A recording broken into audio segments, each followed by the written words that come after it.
Ms. Bobert, you are one of the few theologians who deal with very specific exercises for everyday life, and that doesn't concern the church service itself. The topic is mysticism. This sounds like a huge topic at first, but you say they are very small, minimalist exercises. Yes, because that starts with the fact that I don't see mysticism so much as a path to the supernatural, but rather as a path to our true nature, and it's just waiting to become something like wake-up kisses or to be unlocked. And the main way is to move from scattered attention to focusing on yourself again, on your own thoughts, feelings, motives for action, and even very small exercises. Something like 3 small magnifying glasses are enough on this. You have to explain that. Can you give us an example of such a small magnifying glass? For example, we are incredibly active in our culture. Activity is almost a value in itself. But the question is, who am I moving my butt for, so to speak? Who is embodied in my actions? And often the motives for action are to be popular, to receive recognition, and to maintain relationships. But ultimately, what people are looking for is to be happy themselves. And to do this, you have to find out for yourself which actions make me happy. It's such a small magnifying glass. I call it an act of bliss. First of all, I give people an exercise. Look, what activity in everyday life makes you happy? And these can be completely normal things, gardening or windsurfing or riding a bike and lying in the sun. And that is the measure of, I am happy. Most of the time we are completely with ourselves when doing these actions, so there are no conflicts anymore. And then I say like this, and now please shorten it to a mini gesture. So standing completely on the surfboard or with the shovel in your hand is not possible, but a mini gesture of it is possible. And in the middle of everyday life, when others want a lot from you, try to do this mini gesture every hour on the hour. And please also immerse yourself in the feeling that you have while doing your favorite activity. And then people notice very quickly what makes me happy and what draws more energy from me. The most important thing is that you have a standard for yourself. Can I learn this from books, or is it only possible by actually meeting the other person or with a group? In principle, it is enough to take this as a guide. The most important thing is to do it. So Jesus also says that whoever hears my words and simply hears them has built on the sand. So it's about doing. So knowledge becomes a lifestyle. Everything else is more like ballast. We've already touched on mysticism, or let's call it the search for enlightenment, or whatever it's currently called. It all sounds very big. Is it about big things, or is it about very small things, or how do you think it's connected? So I understand mysticism as the path that tends to lead to complete self-awareness. As psychologists or coaches say nowadays with the iceberg theory, only about 5% of the iceberg sticks out of the water. So we are only about 5% self-aware. The rest are internalized demands from other routines. Routines can also help, but you also have to look at them. So the rest runs on autopilot, and it's also important to check the course. So only 5% of us actively control our thoughts, our feelings, our actions. And I see Jesus as the person who has become 100% conscious. And that's a big project if we become as fully conscious as he is, and then we have completely different options. So that almost borders on the Harry Potter world or the mentalist. So that's still a lot in our heads. These are the gray cells that are not there to get drunk at parties because they are not used. These are all memory chips that we can still unlock. And that is a huge project. Actually, incarnation. In very small steps, with very small exercises, or does it happen in leaps and bounds when something happens? Or do you just have to turn a little to the side to get a completely new view? How would you describe it? For many people, the big leap happens after about 6 months of practice, so that they notice how externally controlled they are in many things, and that they find out why they haven't been happy so far. There is a lot of knowledge in people's heads, but there was simply a lack of focus. We are trained to have a lot of expectations that happiness is on the outside, and the leap in quality can be discovered. We'll bring everything with us. It's all already there within us. So as a benchmark, I say, there are people who have near-death experiences, and they suddenly dive into this fully conscious humanity, bliss, peace, love, and that's so overwhelming for them that they don't want to go back to this life. And to put it bluntly, this is already here and now in every human being. Just because the attention is crazy, slipped, outwards and fragmented, looking for happiness outside, that's why we don't discover it. And that's why Zen teachers say that what you're looking for is like the glasses you already have on your nose. You already are. You just don't notice it. You said that a lot more awaits us, and called the Harry Potter world. What do you mean by that? So what possibilities lie there? Or are we focusing on communication or wish fulfillment? Yes, something like that. The smaller things are, as Buddhists also say, a culture of empathy emerges. Because we have actually always been something like doubulant creatures. So we send out and we receive. But we are not aware of it. We are constantly transmitting to each other on electromagnetic frequencies. For example, when our heart is happy or very angry, it can now even be measured that we emit electromagnetic frequencies several meters into space. So these are just the beginnings of what is being measured these days, where attention and research interest is directed. And these processes are then increasingly consciously available to us. Our pets, for example, are mystics. So a cat and a dog can immediately sense what their owner is like. When it arrives, cats then try to lie down on the disturbing areas, compensate, and then purr calmly at us. And we ourselves are also these natural creatures, also these highly developed mammals. Already at this level, we can unlock this radio network of the animals within us. The current culture is often in this antithesis, culture versus nature. But from this mystic perspective, I envision a culture that is based on nature, doesn't want to fight it, sees its wisdom, and wants to use it. And the fact is that even small children often feel their parents' feelings directly and read them. Even people who work a lot in interpersonal care or teaching work check the force field, the mental field, of a group, so to speak. And that makes things a lot easier. So then words only have to be used for precision, but no longer for main communication. This is a culture that directly creates empathy, that you don't mentally put yourself in someone else's shoes. And the more we rest within ourselves, there are areas that transpersonal psychologists call the high unconscious or the superconscious. Then, simply because we are collected within ourselves, we have the idea, the solution, and also know it in advance, because everything is actually already connected. And in fact, everyone also becomes a so-called non-mystic, or whatever you want to distinguish between them. This information is passed on to people who are still very distracted, but they cannot use it.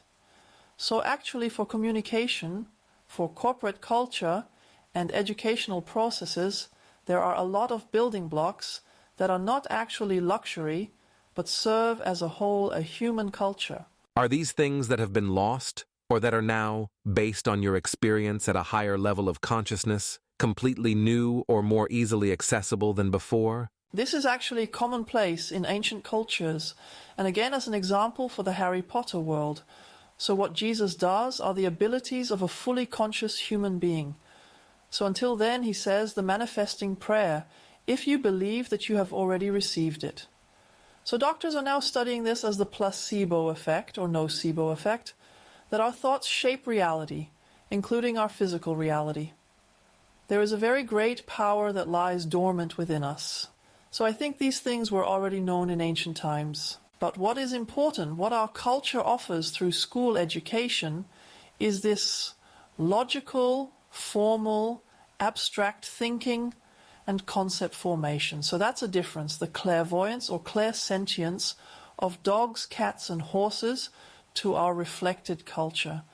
And in this respect, I see that through concentration, through even more collection, we can even add something more. So I also see the steps that something has been lost as necessary, that we now consciously look for it. I find this whole mystical topic very exciting thanks to meditation research and the fact that it is now expressed in brain frequencies, i.e. hertz. And the child, when Jesus says, become like children, maybe I'm idealizing it, but the child is still the very creative person, the daydreamer, who can also invent little playmates, protective figures. That's the brain frequency 8 to 14 hertz. This is a relaxed, outward-looking perception. Because what school teaches us in our contemporary culture and studies is something like 14 to 30 hertz. This is the sense that objectifies, categorizes, logically connects everything and is very much dominated by the eyes. And what was discovered through meditation research, because people thought so, is what we are now as fully developed human beings. This is the gamma band range, i.e. 30 to 70 hertz. And that's what I call the happiness frequency for now. People then experience this as a flow state. And the crazy thing is that the same everyday life, the communication with the same happy to annoying colleagues, is then experienced with a very deep calm, with a balance. The reason is that you have a new personality center. This is a very alert, friendly self-observer who doesn't judge, who looks humorously over his shoulder, like in the laureate sketch. What am I thinking? What's going on inside me? How would I like to see the colleague who was perhaps unpunctual right now roast a little?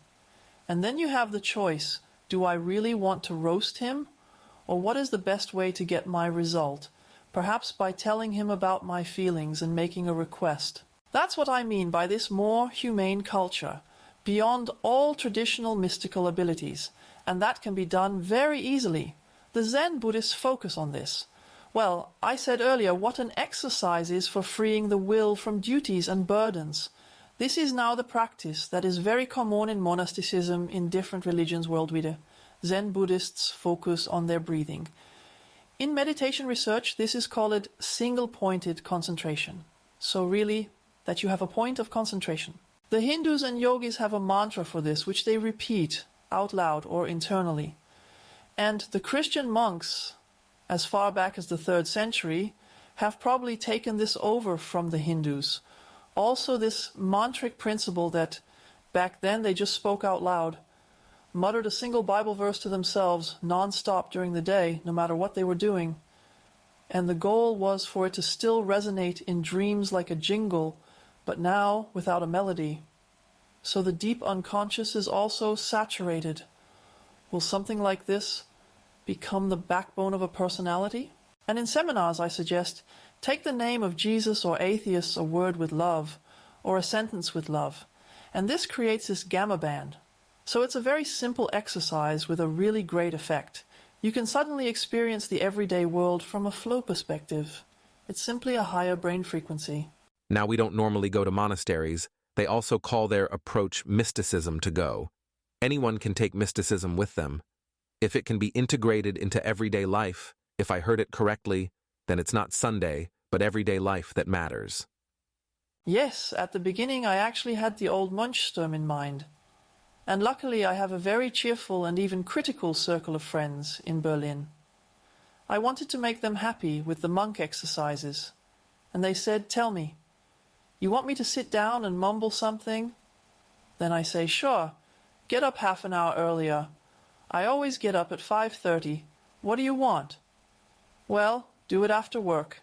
My fridge is empty. I haven't eaten anything warm, and I'm supposed to sit down and mumble something? So that filled me with compassion. And now the exercises have been developed so that everyday life is the training location.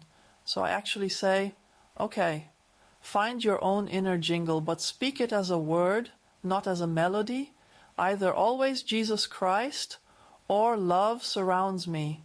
So, a concentration point for single-pointed concentration. And let's start with everyday life. So no sitting meditation, I'll spare you everything now. First start with an everyday action where you can speak it. For example, always before falling asleep, or always cycling on the way to work, or always when I go out with the dog. And that's how you create your own catchy tune. So the monks actually used it as a catchy tune technique so that it sounds like itself in your head. So at the beginning, it's really a bit of a mechanical drill where I say, oh, whoever goes out with the dog, please be careful not to land on a lamppost or anything like that. And drivers, please don't talk in traffic just yet. It could go wrong. And from then on, when that has settled down a bit, then I say, now look, where do you still have breaks in everyday life? So this standby situation is actually waiting in the toilet or at the coffee machine or walking up the stairs waiting for the elevator. Because if you later look at it from this level of self-observation using the mantra, these are moments where thoughts are constantly circling inside us. And here again, psychologists say over 70% of these thoughts are negative. And we don't even notice it. So we bewitch ourselves with negative thoughts. We enchant ourselves into ugly frogs and toads, full of worries with these own thoughts. So they create our physical reality. And the mantra brings it under control. And that's why psychotherapists have now discovered the healing power for depressives and obsessive-compulsive sufferers. So that they first notice what's going on in their heads, and from then on you can clean up. And cleaning up can then be done through conscious action and not seeing yourself trapped in any communication structures or trapped in any companies and processes? Yes. And that's where I suggest it's really more of a freestyle mysticism so that you can actually speak it in everyday life. For heaven's sake, don't cut yourself in two. Please don't try to become a saint. But from then on, if you say it often and get stuck in city traffic, for example, then everything that bothers you, that would otherwise tear you away from your center, is put on the back burner of the mantra. So that would be Jesus Christ for this horn ox. So then repeat that a few times when you're angry for my anger at this horn ox. So everything else that bothers you, that robs you of your peace, just put it aside without judging. This creates greater awareness of what you really need. They write, I see what you don't see, and that is God or the divine as it shines through this world. Do I perceive myself and the environment differently? Yes. Beforehand, we consider reality to be what is preconsciously haunting our heads. What becomes real to me is what I pay attention to. And above all, what I pay attention to also gains strength. Attention is like adding fuel to a fire. So when I meditate on CNN every evening, I like to say that it's meditation from hell. Why do you think that this is now the objective reality? Well, when I studied in the USA, they said, only bad news is good news. So this is a business. News is a commodity, is a product. Well, those who write reports also know this. And think about what is worth a message to you. Lifeguard rescues. 3 children or young people try to build a system that removes plastic from the world's oceans. So, this is different than the meditation of the biggest horn oxen, who also want to solve conflicts with violence in an exemplary manner so that arms companies can do even better. Stocks are constantly rising, so people also become more conscious when they practice the mantra, where does my attention go? So, the approach of mysticism is like a human right. My attention is mine. And I decide consciously who I pay attention to, for how long and how much. It's now a market. So, see you on YouTube, influencer. Who attracts how much attention can then become advertising media and for branding and things like that? Well, it is now well known that attention has commodity value. And mysticism does exactly the opposite. It makes the producers of attention aware, so to speak. That is a value. Well, this is really, the Chinese even say, this is life force. You will age if you have given too much attention to yourself. And in this respect, the Sufi mystic, the whirling dervishes, even do it in such a way that they physically swirl around themselves. Like the eye of the hurricane, they really bundle their life force into themselves.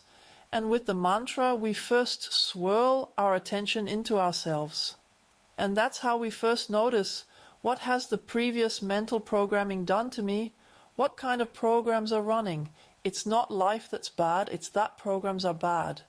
And they are like interference frequencies. When you increasingly turn them off or filter out the background noise a little, you discover what mystics always claim, that heaven is not another place, or that paradise is not in one place, another time. Rather, everything is there, here and now, and you have to admit, okay, there are a few crazy, unconscious people running through paradise, but you don't have to give them the greatest attention as the norm, but rather every shell, every leaf, if you look at it, every snowflake is full of intelligence, full of structures. So we are surrounded by wisdom and beauty, but a culture that constantly informs us from one horror to the next, as supposedly objective news, creates something like a meditation from hell.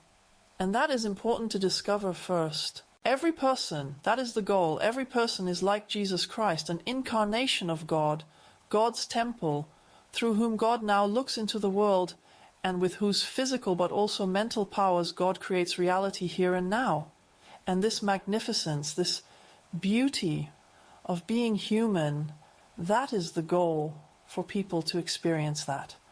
And I admit that it is no longer the medieval image of God, in which Luther is still somewhat at home. The great God, the great Jesus is worshipped and so on. You are great, but I'm a little stinking sinner. But that's the original Christianity again, which broke through again and again in mysticism, but unfortunately was also persecuted in church politics, as it is still in Greek theology. The question was asked, why did God become human? God became human so that we could become divine. Of course, this is a passive construction. We don't have to do that ourselves anymore. It's something that is unlocked within us. Or, what is salvation?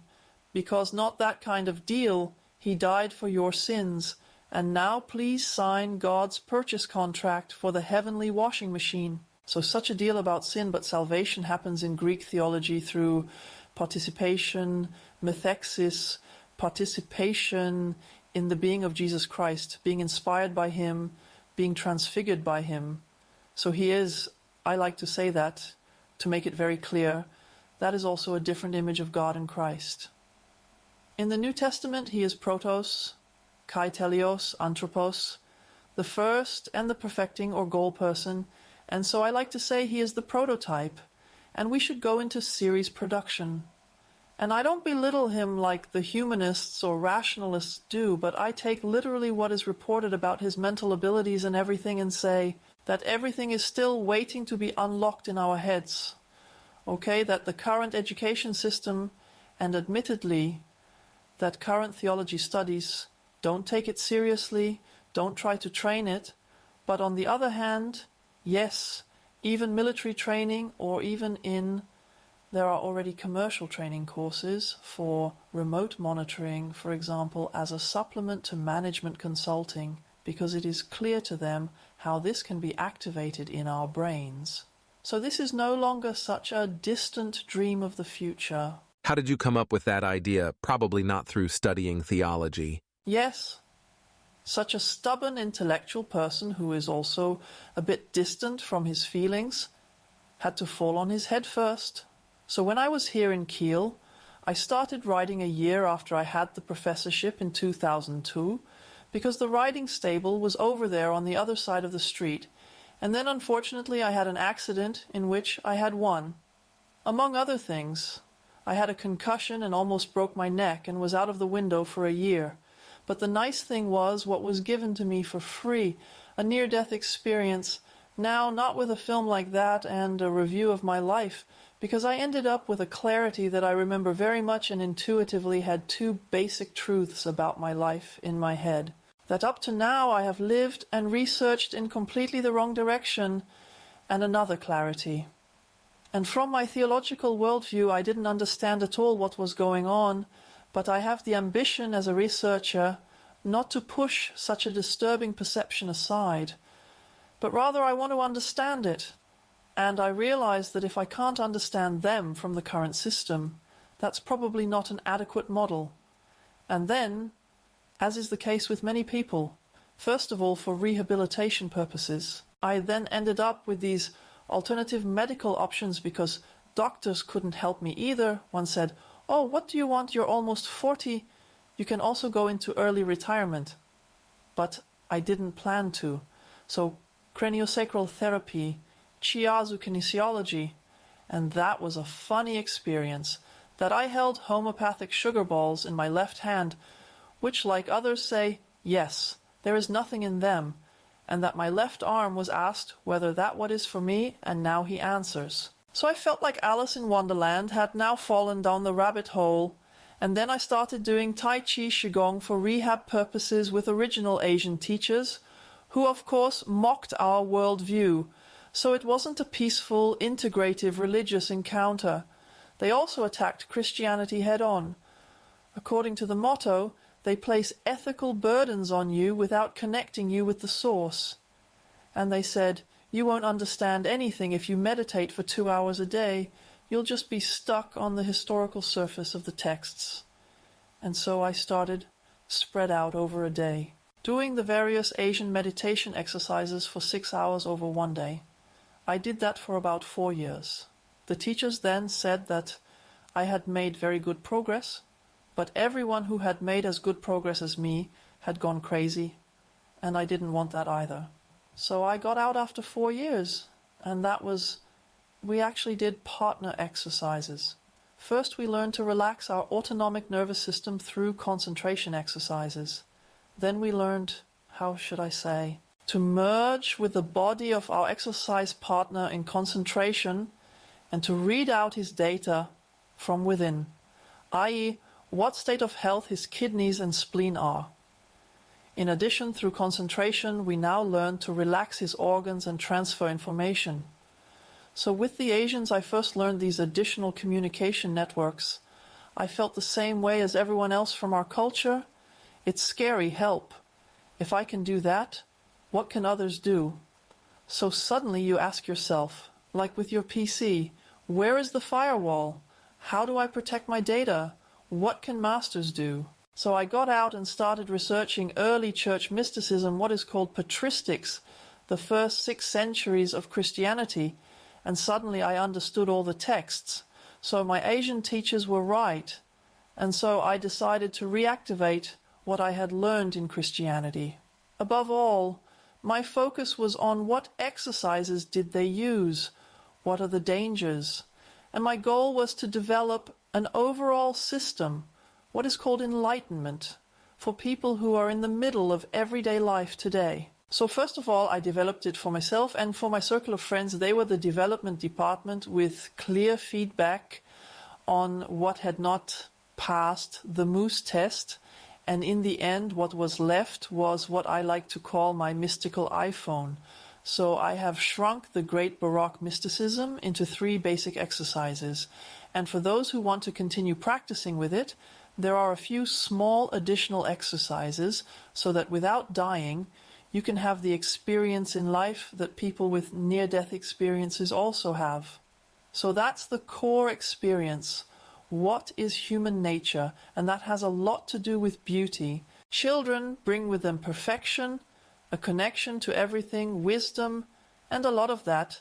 But society places value on developing other things in people first, and this then creates conflict.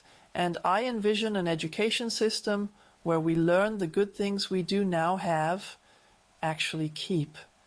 But much more than just the skills that a company needs today, with its quality assurance, we simply develop basic human skills, and that then leads to a different perception of the world. What role can nature play, as you already suggested before, the beauty of even the little things, or the new awareness of understanding or moving differently in nature? When on vacation, people intuitively choose, let's say, the energy or balance that suits their personality. So certain people are drawn to the sea. The Asians would say energy metal. Other people are drawn to the mountains. The Asians would say yes, that is stability and security. First of all, people would have to recognize that they themselves are nature. So the true nature of human beings, which spiritual beings and mystics talk about, is our own naturalness. We are already connected to everything, and the more we feel ourselves, we feel this connection to ourselves. Francis of Assisi or Russian mystics, as in the sincere stories of a Russian pilgrim, this is such a great book. They say, I could suddenly understand the language of creation. This then leads to us understanding how our dog understands us, and vice versa. If, for example, we simply look at a guinea pig, then it is no longer an objectifying, distant look, along the lines of, now rays of light are refracting in the lenses of my eyes. Creating an image, it's that we notice that every look gives off a force that penetrates us, lovingly or even destructively, and that is our laser beam, which is now like a scanner at the checkout, but is actually much more loving towards the other person. Beings from within merge, and so we notice that looking at a guinea pig makes you totally happy, or a seal and actually a turtle makes you incredibly calm, but also how the animals are currently doing, or plants. So even trees have consciousness, even sandstone. So we suddenly understand the wisdom of the indigenous peoples, and then nature becomes not something that we just use, but like our second skin, something that we love. Existentialists like Heidegger already said that the world and people are not easy for I am there to function.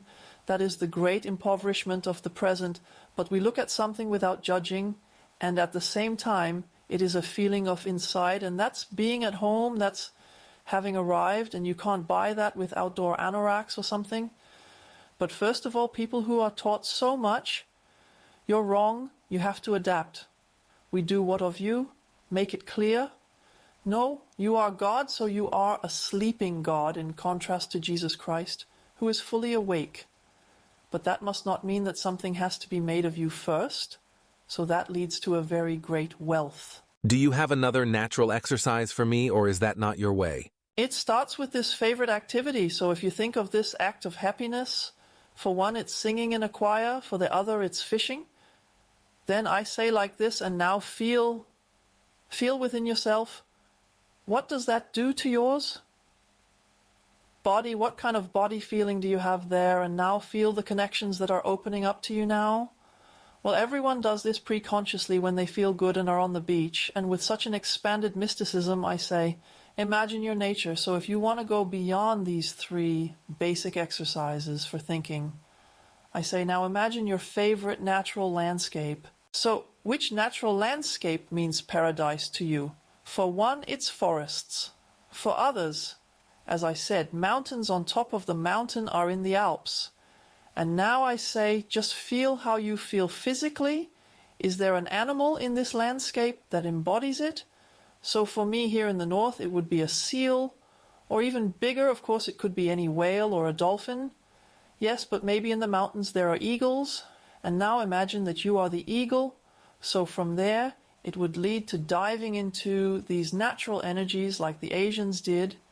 And then you would understand why the shamans also looked for power animals, because the mental concentration on such an animal also connects us with its experience of the world. So it's like one of those login names in mysticism or IP addresses that lead to actually existing frequency bands. Wonderful. Now I've experienced a passage that I now think is very well-rounded.